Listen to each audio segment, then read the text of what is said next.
Hey, this is Pastor Curry, pastor of the E. Zion Fair Baptist Church, Wilmington's most exciting church, the church that love ya and anything you can do about it. Today with Coffee with Curry, I'm excited because we have our City Councilwoman Michelle Harlee, who is with us today, and she's going to come back and share some of the information that she's shared in the past. We knew that she had several things to share with us, but we wanted to bring her back to see where it's going. And also, we're excited about the fact that she's no longer the neophyte of the City Council. She's now a pro-fight, and I'm looking forward to hearing her leadership and how she's going to do some wonderful things to continue to advance our City Council. I want to make sure you stay in touch. So that's why we're bringing back City Council members and others to be a part of our show. Call somebody real quickly. Tell them Coffee with Curry is on, and let's get after it. Good morning, Delaware and surrounding areas. You are now tuned in to this week's Coffee with Curry. Join us every Sunday at 11 a.m. with new guests every week. So grab your cup of coffee and join us on Coffee with Curry. And we're back. Well, it is a joy, a privilege, and an honor. One of the things, you look so rested, so that obviously you didn't have anybody to run against you for City Council, and we're grateful for that, because I do believe you're doing a phenomenal job with the 4th District and really a city at large. But before we get into anything else, how are you and the family doing? Oh, well, thank you for asking that question, Pastor. My family's doing great. My granddaughter, my youngest granddaughter, actually attends college in Tampa, Florida. So, with all that's going on with the storm and all that, we had to make sure we got her out of Tampa. We were able to get her to Orlando, safe from the storm, but she's back at Tampa and everything's going great. She told us that it was 90 degrees yesterday with clear skies. So that was the biggest thing, recently. But other than that, everybody's doing good. My 2 younger grandsons are back in school. Excellent. Yes, and so everybody's doing good. Doing good. Thanks for asking. But you look rested. That's why I had to ask that question first. So no one is really worrying you right now. So we're grateful for that. And as I said in my opening to those who watch us, that you have delivered a lot. And I wanted to build a relationship. I know our start wasn't always the greatest, but delivering, being consistent is who you have become. Or it's probably who you always were, but that in my world. Yes. You've become really consistent. And there are some things we're going to talk about today. But one of the first things I want to do is I want to talk a little bit about this new council. You're no longer a neophyte. You're not new anymore. You don't have to sit back and learn and just take by chance. Yes. You're part, even though you may not have a leadership title yet, and I'm sure you probably would, but how are you handling this new blood that's coming in? Oh, well, first of all, I want to say congratulations, to the new elected officials, all of them up and down the state, and especially to those that are on City Council. And I am actually looking forward to working with the new City Council members. I will tell you that from a distance, I do know that all those that were newly elected are definitely what I consider community individuals that were already out there in the community, doing work in the community. So I have no doubt that coming on council that they will not continue that great work. So that in itself gives me great hope, and I want to say great hope that we will continue to work together with those commonalities, wanting to look out, advocate, and support the community. So as it relates to that, I think that, one, I will be there available to our newly elected officials on council if they have any questions, if there's anything that I can do to support them in terms of doing their job, learning the job, and anything that I can, like I said, do to support them. I did reach out to congratulate each one individually, and to let them know that I'm here for them if they have any questions. But, of course, I don't want to be overbearing and put that invitation out there if needed. And so one I actually, met with, they let me know that they would like to know more about some of what we do internally, because it looks one way on the outside, but it's different on the inside. So I'm looking forward to just being that steady person, to give positive feedback, to continue to promote unity and civility on the council. And I'm looking forward to this new session, the 109th. I'm looking forward to us really being more intentional with garnering the respect of the community. I would love to shed the old image of anything that's negative. Right. And in the 109th session, hoping that we all look forward to garnering that respect, that regard, so we can do what we have been elected to do, and that's to be good leaders for those that elected us. Yeah, and one of the things you taught me, and I'm going to say this publicly, as I built the relationship with you, professional to professional, is that while we all have special interests, we have to make sure we're supporting the interests of the community at large. And one of the things I did with those young people who I endorse for city council is I had a conversation about that. I talked about, yes, you are very strongly against A, B, and C, but how you handle your role as a city council person has to reflect that you can help A, B, C, and D, but you also understand that there's administrative business that needs to be handled, and you don't become so overbearing with one issue as opposed to looking at the larger picture. Not saying compromising and going against your values and things of that nature, but in order to get things done, you got the young people I've endorsed, college trained. They understand, and I told them that, and I said, you are college trained, which means you shouldn't be acting like a buffoon. You need to make sure that people understand that this is your position. Now, in the campaign, you may have said A, B, C, and D, but now that we're here and we're seeing the reality, the truth of it, some things just can't get done right away. I agree with that.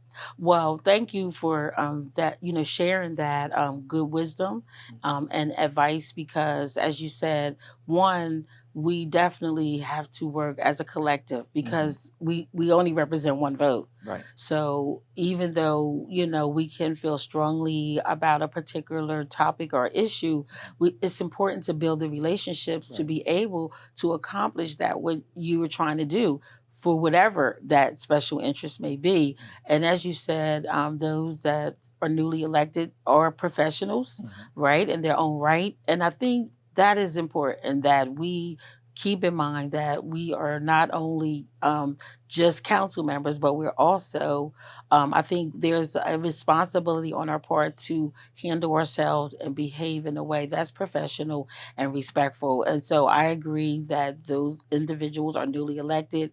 They definitely come from that space. And I do believe that they will be moving forward to work with the rest of the council in that manner. Yeah, and it was funny, when I was talking with Kobe, although he is very measured, and sometimes people don't understand, he will come at a thing, but he also understands his role and what he needs to do. So I'm just grateful for the outcome of the election. I'm grateful for the city council, whether it be the returning members or the current members.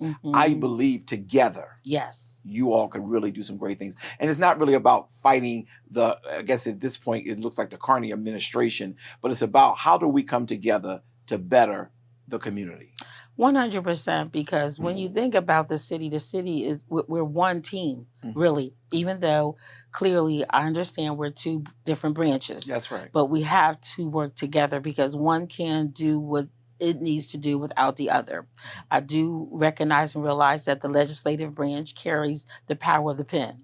I'm very clear about that. So having that understanding, but yet at the same time, respecting the fact that the mayor over the executive branch is the face of the city, there has to be a measure of respect for that office, for that individual. And as long as we understand that respect is the value key. I mean, in the world that I live in, the universe that I live in, respect is the value key that I bring to every relationship and to every space, because I find that's how you get things done. Yes. Well, You're getting things done, and you even want a person like me who was very critical, and I appreciate that, because it's not even about being crafty. It's about being understanding that you got to get it done. Yes. And sometimes it takes getting away from the emotional side of it. Yes. To just get into the professional side, saying, you know what, we disagree on this issue, but let's talk about all the things we agree on. 100%. Now, if we can't find anything we agree on, then this relationship is not needed. Right. But there has to be some things that we agree on, and I think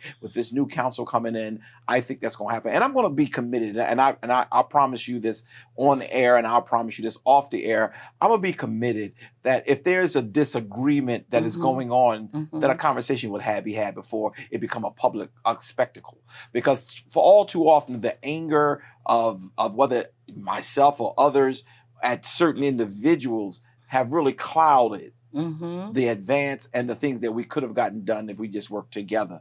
And I think that's one of the things I did learn. I'm giving you the credit because when you helped us with that land bank situation, and I'm just being very transparent. I didn't think you were going to help us. I didn't feel that you were needed. Not needed, but I didn't feel that you was going to help us, or really was obligated to help us, because I had not been such a nice guy. But you did it anyway, not so that you can win favor with me, but because I'm a part of your constituency base here in the 4th District, and I appreciate that so very much. Well, you're very welcome, but as you said earlier, what I focused on was the fact of what you were doing. What you were doing was going to benefit the community, the project that you are building. So I really don't lock in or to hold things, I don't hold things anyway, but I focused on what you were trying to do. And I think that has been always my impression of you, is the fact that, you really are about getting things done. And sometimes we have different ways of going about it. I use going to New York. You can take 95, or you can take Route 1, and you can take 295, right? So we can all end up in New York, but sometimes the route that we take to get there is different. So I try to think about that, in terms of personality, styles, and things of that nature. But at the end of the day, I'm always looking at the cause. And like you said, what do we have in common? What we had in common was that you wanted to get the housing project done. It is in one of the communities that I represent, which is Southbridge, and it's a need. So when we work together and think about the cause, and we do it in a way I feel that is respectful, it can work. And Absolutely. I think that's the value key. And you will hear me saying that over and over again, in different conversations about respect being the value key, because that really is how you gain, I think, credibility with those that you're working with that really don't know you. And if they don't know anything about you, I believe that, approaching them, working with them with that value key of respect, you can make progress. Absolutely. And for those of you who are watching, I do want you to recognize that it's not about an old person, because she's not an old person, but with experience comes wisdom. And sometimes there's, as my grandmother says, more than one way to skin a cat. And if you really want to have the same end goal, sometimes you got to sit back and listen to those who are seasoned. That's the language I like to use. Yes. Who are seasoned, who understand. So I hope that as you're moving forward with this new council, that whenever you can lend a voice of reason, that's going to be very important. But we're going to be watching, not just you, but the whole council, to ensure that if people are disrupting the peace, not the community, because they have a right to say what they want to say and do what they want to do, but it should not shake and move us to become, something I learned. I'm going to go to a commercial break in a second, but something I learned when I was in divinity school, my professor said to me, one of them said, Curry, always remember, the sheep are a little lower than the shepherd. The shepherd's job is to watch over the sheep. That's why God made the shepherd taller. You all sit in the seat of the shepherd. So therefore, you can't be with the sheep. That's right. If you're really going to shepherd over them. So I really learned that lesson, and I'm very grateful for that. We're going to take a quick commercial break, because the last time you was with us, you talked about that insight, and I want to bring that back, because I want to see if it's still coming, what's going on with it, and things of that nature. We're going to take a quick commercial break, and we'll be right back. Okay.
Hi, I'm State Senator Sarah McBride, the Democratic nominee for Delaware's open congressional seat.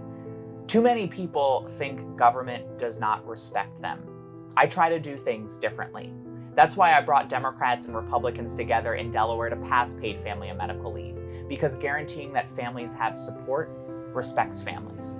It's why I help champion a livable wage, because respecting workers means they earn a decent wage. And it's why in Congress I will always defend Social Security and Medicare, because I respect that these are benefits that seniors have earned. I'm running for Congress to build a government that sees and respects all of us. I hope to earn your vote in this campaign. Jason, let's go see your room.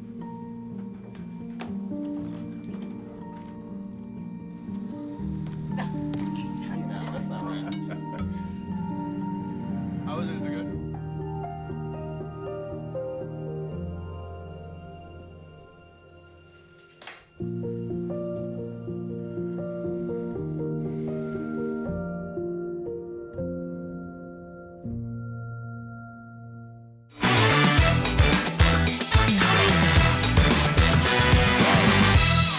And we're back. Well, as we're having this conversation with our Councilwoman Michelle Harlee, it's just a refreshing to be able to see that over the summer she's either gotten too much rest or whatever, because she is very much comfortable and looking forward to being that leader in the this 109th council, and I'm looking forward to seeing what role you will play and how you will help to bring our newer members in. Last time you were with us, you talked about the pharmaceutical company Insight that will be coming to Delaware, and it will bring some jobs.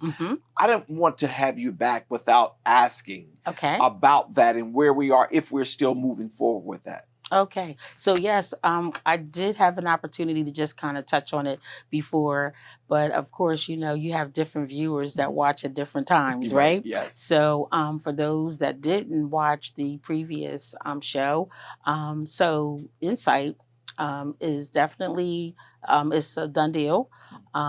They have already started doing the reconstruction on 11th and King Street. Oh, okay. So Insight is a biopharmaceutical company. They will be bringing their corporate headquarters to the city of Wilmington. They're bringing about 400 employees. Oh, wow. So they're going to be bringing employees, and they will be hiring new employees, which is a good thing for Wilmington. Yeah. As it relates That's nice paying to jobs for that's right. That's right. And it's the corporate headquarters. So I'm just guessing that we're talking about like six figures. Yes. At least, you know, most of the jobs I would think would be like six figures. So so we're looking forward to that. The two buildings that they will occupy will be the building on 11th and King, 1100 King and 1100 French. Right. So one is on King and the other one is on French Street. So they're going to be back to back. And like I said, it's just their corporate headquarters. They have a site off of Augustine Cutoff, and they also have a site in, I want to say Westchester. Okay. But the headquarters is coming to the city of Wilmington, and we are definitely looking forward to that, because as you know, that brings it increases our wage tax revenue. And that's one of the things that we were talking about, how, you know, we definitely need an opportunities to, you know, increase our wage tax revenue. Yeah.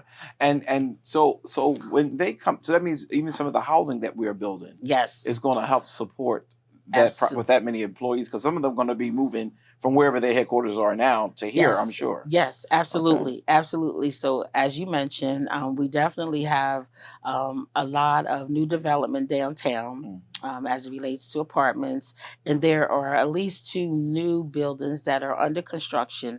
That one will be completed, I believe, in the fall, which is on 4th and Market Street. Yeah, I saw that, yes. That is one. Is that apartments? That's apartments. Okay. Right now, it doesn't look like it. But it got that New York feel. Yeah. So when you said that, I said, okay, I can believe it because that's that New York style. Yeah. Yeah. Yeah. It's going to be what they consider like mixed, like commercial space on the ground level and the housing units on top.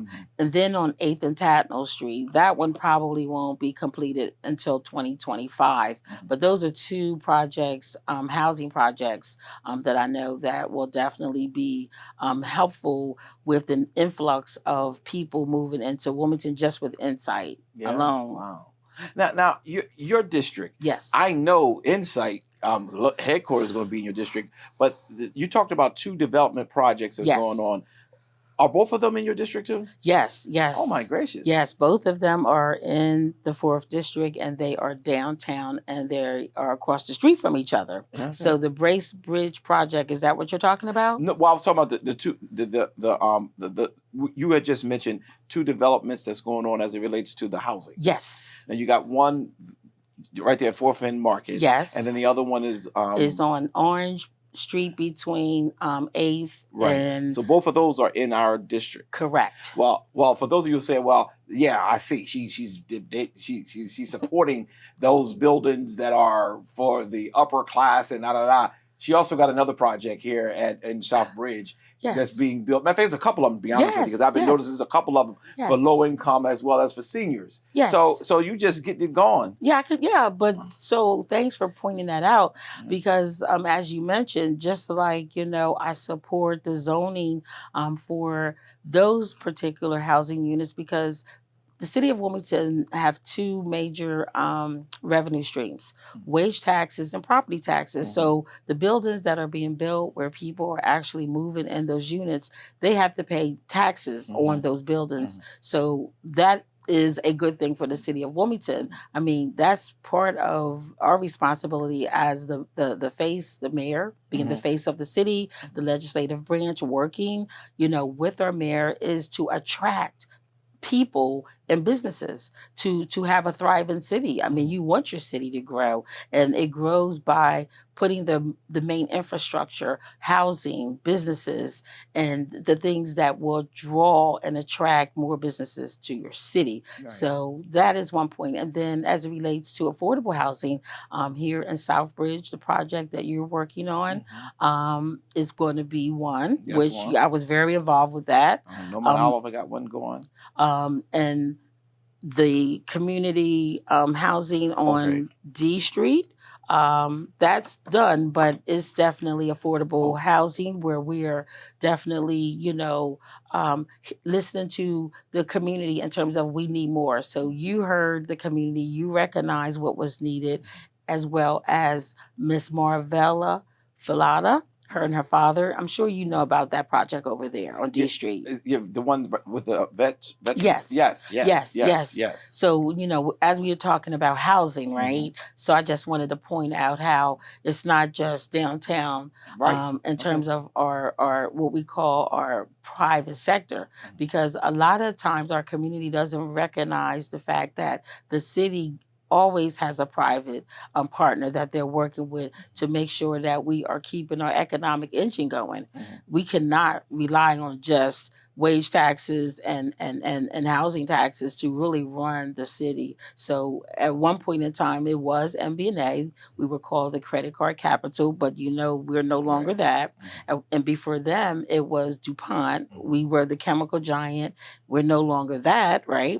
But they were partners. They were what we call the private sector partners working with the city to do what? Where we lack those revenue streams, they were able to help build our revenue streams through bringing employees, right, into the city. MBNA brought many employees to the city. Of course, DuPont the most because they occupy most of the buildings all downtown, their buildings and other buildings. So when you think about a robust, strong city, it's about attracting businesses and attracting people. Yeah, and one of the things I've come to understand is that people don't. A lot of people, when they hear of the growth, they're not paying attention to the two streams. But more than that, for example, like my project, we don't pay taxes. Right.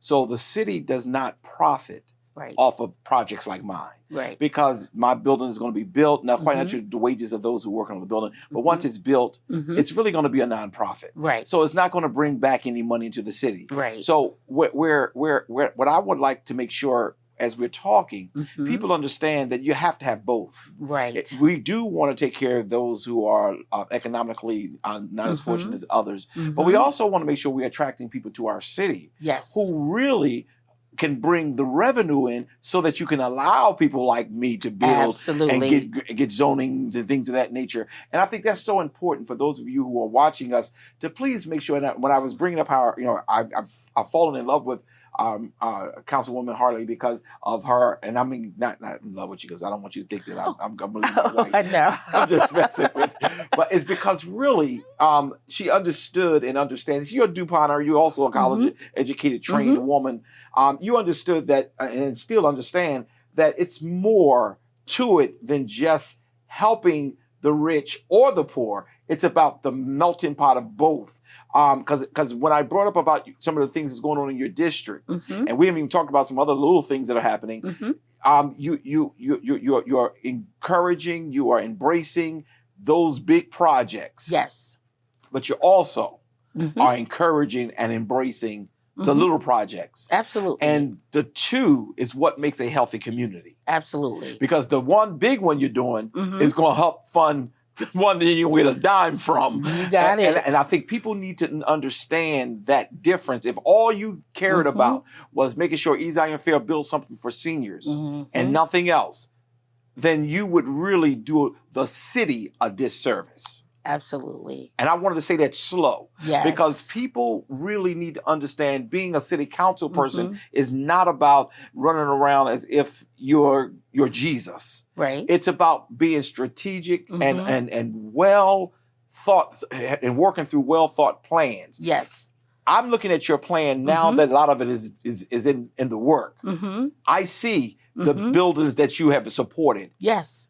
I Yes. see it very clearly, and both of them, whether it be the nonprofits, because we didn't even talk like Norman Oliver is building buildings over here. Yes. The neighborhood CDC, I forgot what you call that group. They're built. They're ready to start. Southbridge, CDC. They're Yes. starting to build Yes. affordable housing. All of that is nonprofit. Mm-hmm. But what often gets the attention is you're not doing, not you, but people, city councilors, not Yes. doing anything for the poor. Right. Not true. Not true. And I think It's not that's true. important. And one of the goals of having you back Mhm. is that, one, I knew that they were continually going forward with the insight, but I Mhm. wanted to be able to talk about some of this because we're getting ready to go into a new season. Yes. And I don't want this new season we go in to have the old luggage.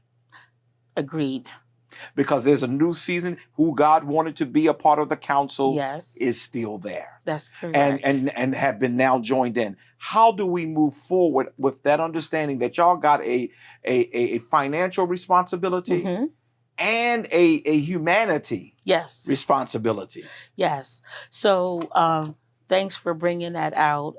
One of our responsibilities as a legislator is making sure that there is a balanced operating budget. Mhm. And so between balancing the budget and looking out for the community. So those are always the two, that's what we are in these seats to do. Mhm. Look out for the community, making sure the community is taken care of, but in light of our operating budget, because again, at the end of the day, when you look at our revenue streams are only through wage taxes, which is like 1.4%, like it's not a lot. Okay. The wage taxes and the property taxes, when you look at it, we have pensions to pay, we have salaries to pay, we have to make sure that our services are being taken care of for our constituents, that people are out there picking up the trash, that our water is clean. So it really is a balanced approach to the budget and looking at our city. So typically during the budget season, the mayor pretty much makes sure that all the departments are in place. There's employees, those positions are filled to run the city, because the mayor is responsible, the departments that report up to the mayor are responsible for all services, Right. water, tickets, all the services. I just put it under all services, right? Understood. And as this council comes together, we are the ones that are making sure money gets put in the budget for the community. So when I hear that we're not, focusing on the community, this 108th council especially, we have invested more money in the community, and especially where the brown and black people can benefit from it, than any other council. Around housing, neighborhood stabilization, water bill utility assistance, first-time home buyers, the nonprofit coffers. We put extra money there. We put $350,000 in for small minority businesses. So all of those dollars that I just mentioned, all Wilmington residents can benefit from it. Right. But primarily, when we talk about the home repair lottery, the $1.2 million that we put in this particular budget, you have to qualify. So when I talk about, helping the community, we're making sure those that need their houses repaired, that can't afford it, we're looking out after them. Those that want to become homeowners, first-time home ownership, they can get up to $10,000. We're looking out for them. Those that feel as though that they can't pay their water bills, we're looking out for them. We put $250,000 in the coffers for them. You just call 311, and we're going to make sure that no matter what situation a person is in with their water bill, we're going to make sure that arrangements are made. And I'm saying that on this show, if they can't or can't get through that, or having an issue, they can call their council person, and we can help navigate them through that. We are really listening to the community, and I feel as though, based on the dollars, the numbers, I think it's in black and white that we're listening and we're doing something. Great. And speaking of water bills, when we come back from this commercial break, I'm going to ask you I want to know a little bit about the water bill, because I have several people who have come to me, and I'm a witness to it as well, because our church water bill have gone up so much. We went from quarterly to monthly, but the monthly bill is the same as the quarterly bill. I just don't know what we could probably do. And I don't want to put you in a spot where you can answer for the council, but that's something I'm going to talk about when we come back. We're going to take a quick commercial break, and we'll be right back. Okay.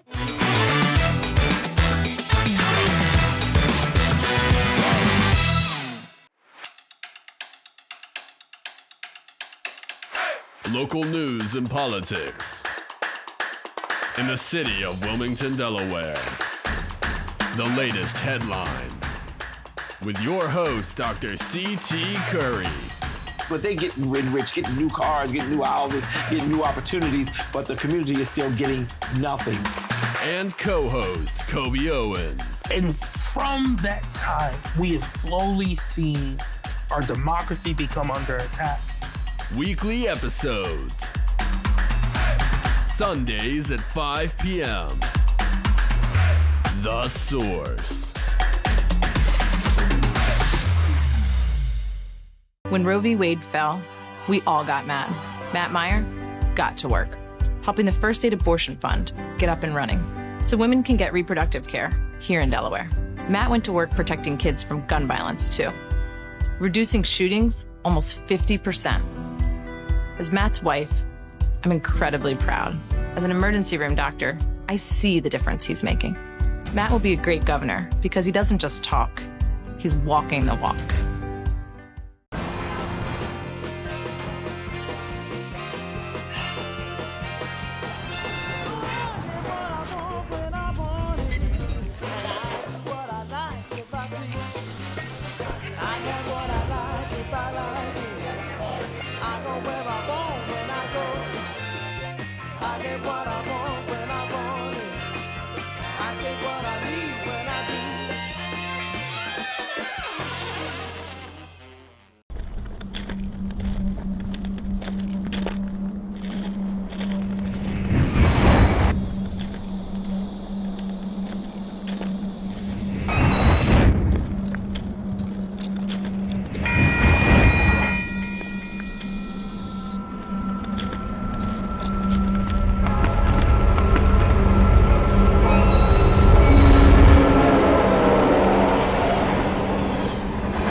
And we're back. What a great conversation again I'm having with Councilwoman Harlee.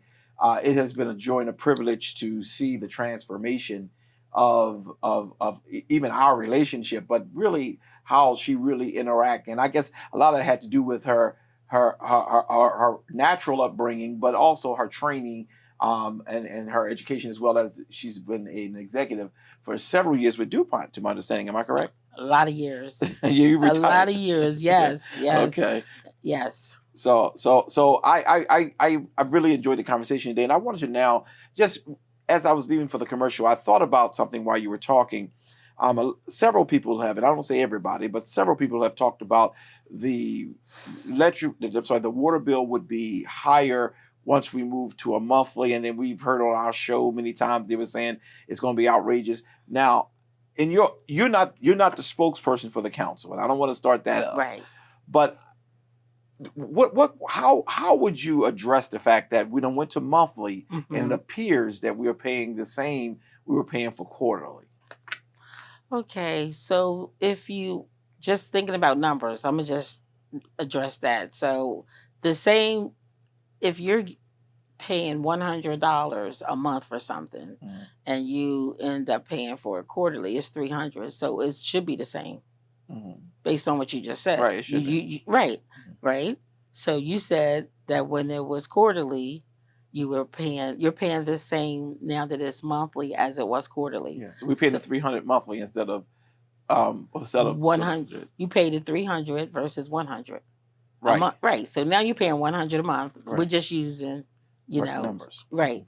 So it should be the same, unless you're using a lot more water. So if you're using more gallons than what is designated, like there's up to, I want to say 4,000 gallons, you're going to pay the same amount of money up to 4,000. So if you use 2,000, you're going to pay, let's say 100, or if you use 3,000 gallons, you're going to pay 100. If you use 4,000, you're going to pay 100. If you use over the 4,000, then that's when it's going to be more than 100. Okay, that's the analogy that I want to use. Okay. So again, if I'm paying 300 quarterly, and then if it switches from quarterly to monthly, then $100 a month is right. That's the right. That would be right, but that's not what the people are experiencing. But it could be maybe they're using more water, is what you're saying. Yes. But what we'll do is we're going to wait and use that as a question for the council, because that's something I want to see if we can look into. Because I'm hearing a lot of people talking about the bill for water is higher, and I remember when Jay Street was on the show and Kobe, and they kept talking about they're going to keep raising your water, And then I heard some pushback. No, we're not going to raise it. It's going. Oh, we're going to go this 1% or 2% or whatever it was. Right. And then it would go to monthly. So it might be we're using too much water. It may be that we're not. I don't know. But that's something that's going to certainly come before council, I'm sure. Well, this is what I will say too. So I can use my own personal experience. So first of all, I would advise everyone to make sure there's no leaks. And you can call 311 and ask Public Works to come out and check your area. There's a way that they can check to see if maybe you have a running toilet. Like a lot of times people have other things going on that they don't consider that is causing their water bill to go up. So that's number one, making sure that there are no leaks. And then secondly, maybe they are using more water. So if you're using more gallons than you were, that would be a good reason. I think at the end of the day is making sure that you are getting what you're supposed to get, and it makes sense. Because I always say, make it make sense, right? And then not only that, but I will tell you that you have more people getting in a delinquent status when it was quarterly. Think about it. If you are behind for 3 months, it almost doubles when you go into the second quarter. So instead of you being behind for $300, you're now behind for $600. Versus if you're paying monthly, if we're talking about the 100, right? If I'm behind, I skip 1 month, that's 100. If I skip another month, that's 200. But if I skip 2 quarters, that's $600. Absolutely. So when you really look at the data proves that more people were getting into a delinquent status. That was one of the main reasons why they decided, to my understanding, to go back to the monthly, because more people, I don't know if they were forgetting about the water bill, which could be, I don't know, but we definitely have more delinquent accounts when they switched it from monthly to quarterly, and now that it's back to monthly, they can see a difference in terms of the delinquency. Okay. Well, if I could turn your attention real quickly, because we don't have that much more time, but it's been a joy speaking with you today. The Brace Bridge project, I'm trying to get a feel for what does it look like. Okay, so I will tell you this: the Brace Bridge project, I believe, and many other Wilmington residents believe, that this is going to be an excellent project for the city of Wilmington. The Brace Bridge is a building, another one of the old MBNA/Bank of America buildings that sit behind the old City Hall. It's on French Street between 10th and 11th. So in that building, there has been an acquisition transition between Bank of America and Thier DuPont, who represents the Longwood Foundation. They reached out to Thier to find out if Longwood would be willing to purchase the building at a very discounted rate. Thier worked with the different academia representatives, Widener University, Delaware Law School, Delaware State University, Dr. Tony Allen, whom we all know, as it relates to their behavioral health program, primarily the nursing program and department. I understand University of Delaware may be bringing their associate degree program, and we definitely will be bringing the early college school. And the early college school is right now only in Dover. Is a high school where the seniors actually go to Delaware State University during their senior year. So when they graduate from the early college school, they actually start Delaware State University as a sophomore. Yes. So right now they only have that school in Dover. So we will be bringing another location in Wilmington. Excellent. So we're talking about an academic hub coming to Wilmington. Widener University, Delaware Law School, that is huge. Yeah. Bringing a law school to Wilmington, we'll be bringing in, of course, professors as well as students for the law school, as well as Delaware State University. So we're going to have that combination again of bringing in some jobs, right? As well as bringing in new people, more foot traffic downtown, which will again boost our economic engine around, our restaurants and all the different businesses that are downtown. And I believe that the long-term goal is to coin Wilmington as an education campus and connecting it with the downtown revitalization. Now, for those that are watching, what that looks like and why they feel that way as it relates to Wilmington becoming an education campus, because as I mentioned, we're no longer the credit card capital. We're no longer the DuPont chemical giant, right? Okay, so who are we? What are we? So when you look at downtown, you have Freer Charter School, which is along the banks of the Brandywine River. And we have the Howard Career Center that's not far. Then we have the Stubbs Learning Center.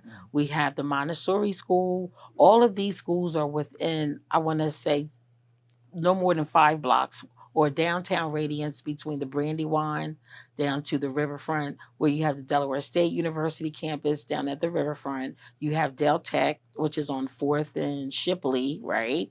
And so bringing the four schools into this education hub right downtown, that could definitely be an education campus in Wilmington, Freer, Howard, Stubbs, Montessori School. You have the 3 schools I didn't mention that's in a community education building, Great Oaks, Coomba, and there's another alternative school in the community education building, which is on 12th and French. So again, that is a good connection with the downtown revitalization that is going on. So when you merge those two together, that definitely is going to be a win-win for the city and the community, our businesses. And so it's exciting. And it's coming with, I want to say this for true transparency, it's coming with a price tag, $10 million from the city of Wilmington.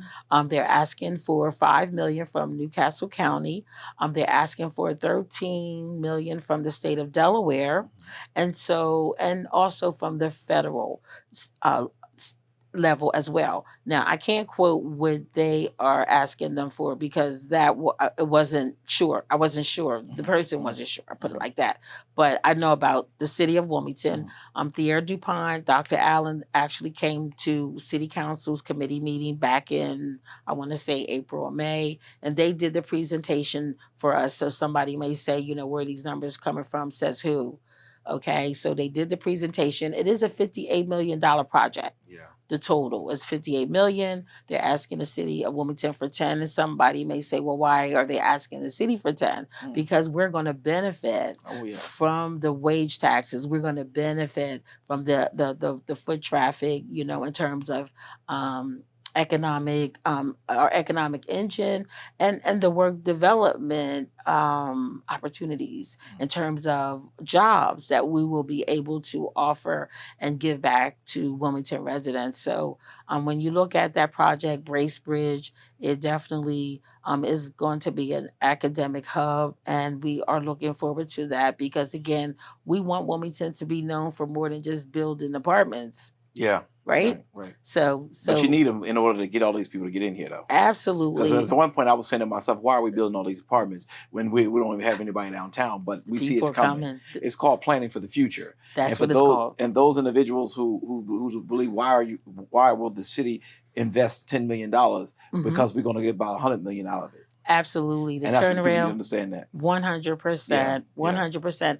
And let me just say this, you know, when you look at all those properties downtown that were built, no one was replaced for them to build those buildings. As a matter of fact, BPG in particularly, they invested.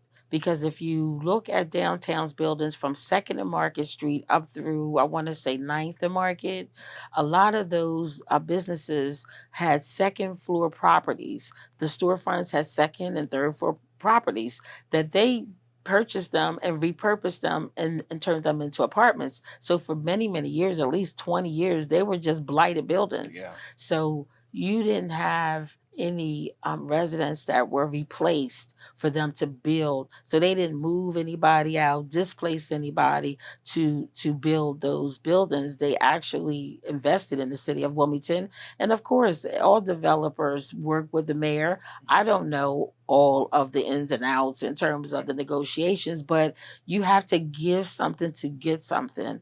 And that's how, that's how business works. Okay, negotiation, right? You got to negotiate. So our city is on a good path in terms of upward mobility. That's what we want. We want a city that is thriving, not just surviving. And the direction we're going in is, I think we're on the right road. Good. Well, this has been a true treat. Before I let you go, are there any other exciting things you want to share about the 4th District? It seems like, there's a lot of districts in this city. Yes. But the 4th District is just on fire. I mean, not in a bad way, but in a very good way. It's popping. And one of the reasons why I think no one really ran against you, in my opinion, is because they know that you got your hand on the pulse and you're everywhere.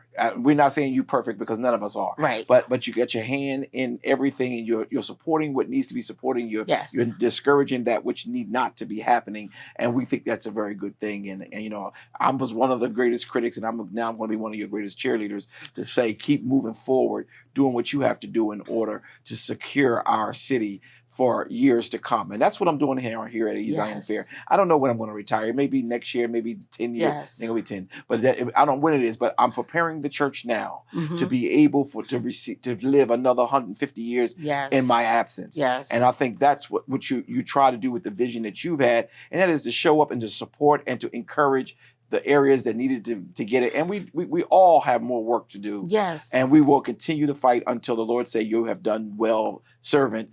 you can sit down and relax now. Yes, I appreciate that, and I Yeah. appreciate that perspective.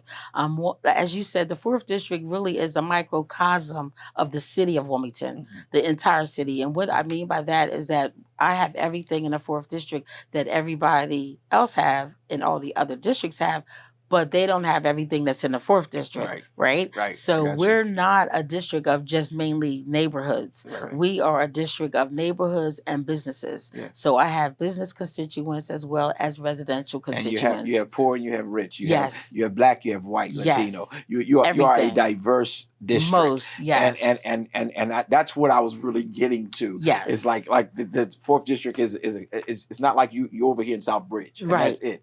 And nothing else. Just South Bridge. But no, you really touched very strong corners. And it's a reflection Yes. of how the city should be. So I appreciate the work that you're doing. Thank you. And I'm looking forward now. I hope you don't become Thank too you. important to come back and visit me now that the Lord is blessing you to be doing so many great things. And you're going to be the pro fighter of the council. But I hope you'll come back and continue to talk about the various things happening in the city as well as in our district. Well, yeah. So real quick, okay, during recess, if we have the time. Sure. So real quick, so during the summertime when we have recess, that's the time that I actually get in the community to be a part of the activities and to support and to fund the activities that the community want to do during the June, July, August, September months. So we were out supporting the East Side Day. There were block parties going on the East Side, over here in Southbridge. You know, there were a number of things happening over here, the book bag drives,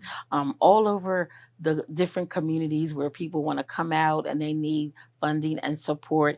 Every organization, and I'm saying it on public, media, every organization that reached out to me were funded. They Including were the able. Zion Fair. Yes, any and every in the 4th District. And not only do I help in the 4th District, if another district have a very impacted program, I even support other districts too. So I use some of my discretionary dollars to support other districts. And I will share with you my sister's keeper over in the 6th District. Charlotte Lacey is doing an amazing job with her mentorship program with that community center, which was very much needed. And so it's impact. It's about impact, not only just for my district. Of course, I'm going to look out for the 4th District because I got more nonprofits in my district than any other district, right? Yeah. But every organization, entity, individual that had their business in order that reached out to me, I was able to fund and get out, help, be amongst the people. And I'm really excited about sending my seniors in the high rises. I let them decide where they wanted to go. Some are going on the bus trip. I'll just leave it like that. They're going on the bus trip. I said, you decide where you want to go. We're not coming in with no pizza and salad. Hello. We're going to get on the bus and go somewhere. All So right. all 4 of my high rises, Hurley, Windsor, Compton, and Sacred Heart, all 4 of them, they're going to get on the bus and they're going somewhere. Well, you know what you're doing, and all I can say is keep doing it. Work what you're working with, and keep working it. And it sounds to me, and even though I don't know your political your political trajectory, but I don't think you're doing it because one day you're trying to become whether mayor or whatever else. But regardless, Right. you're on the right track. Thank you. And I thank you so very much, Councilwoman Harlee, for being with me today. And stay strong. Stay Thank strong. you. Thank you. It's great to come. Thank We'll you. be right back.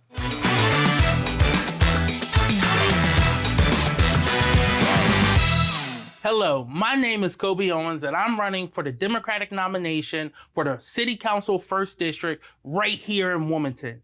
I am running on a platform of addressing our affordable housing crisis, making sure we're helping both homeowners and renters both live in this city, live in safe and affordable housing. I'm running on a platform to address affordable housing, but also looking at quality of life issues, making sure that our street signs are up, our streets are fit, our sidewalks aren't cracked, and making sure our communities are safer for everyone. And lastly, I am running on a sustainable development and economic growth platform, one that makes sure we're investing into our neighborhoods, and our best investment that we can make is investing into our youth, making sure that we are preparing them for our future. And then lastly, expanding senior programming to make sure that they continue to age in place right here in the 1st District, in the city of Wilmington. I'm doing this for y'all. Vote for Kobe Owens. Join us live for our weekly worship.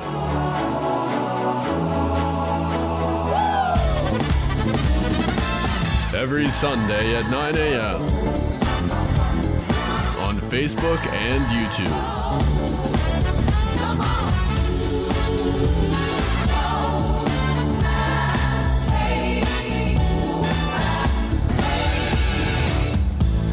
Well, Pastor, I'm doing the best I can, but I still gotta have a little Chardonnay, and I still gotta have a little this, and I gotta still sneak around. The devil is a liar. That's an excuse. Wilmington's most exciting church.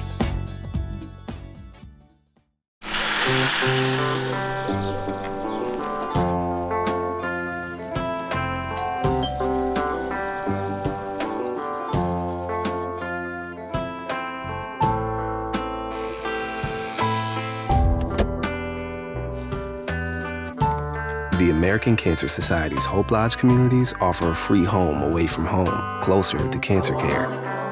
People are meant to be together. Donate to help keep it that way. We need volunteers, we need mentors, and we need sponsorship. So please think about donating to Duffy's Hope. Go on our website, duffyshopeinc.org, and donate that way. You can call us at 302-652-3532. We can take your payment over the phone. You can mail us a check at 100 West 10th Street, Suite number 9, Wilmington, Delaware, 19801. Also, you can donate your time. If you don't have money, donate your time. You know, come help us with the garden. You know, help us mentor or help be a tutor, things like that. So please think about donating to Duffy's Hope.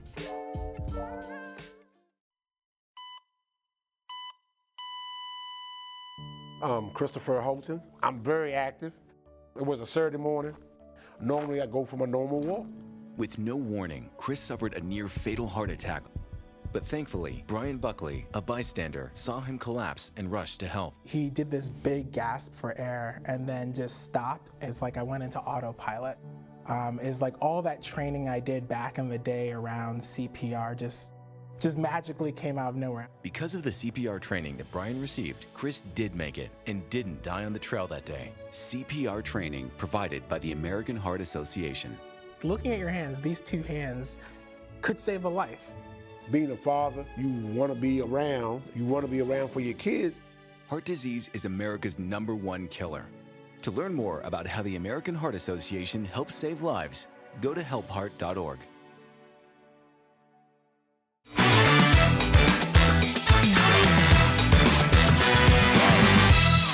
And we're back. Listen, let me just take this opportunity to thank all of you who are watching us today. What a great show. What a great opportunity to sit down with Councilwoman Harlee to just talk about what is going on. Some of the things she had mentioned in our last show that she was on, I wanted to see whether or not there was some working done, whether some things were done, and it was. This district, the 4th District, it has so much going on.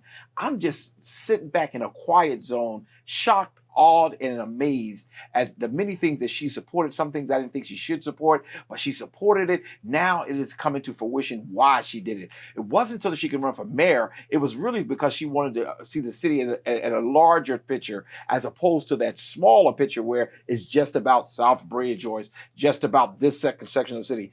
As she said, and I agree, that this 4th District has a little bit of every district style. And I'm grateful that God has given her to us, and I'm looking forward to it. I think you need to just go ahead and tell all the council persons to take her lead in a lot of areas. And that is, don't get caught up in the personalities, but stay professional and work for your constituents. That's the key. Until the next time we get together, may the Lord God bless you real good. Thank you for watching this episode of Coffee with Curry. Tune in next week, Sunday at 11 a.m.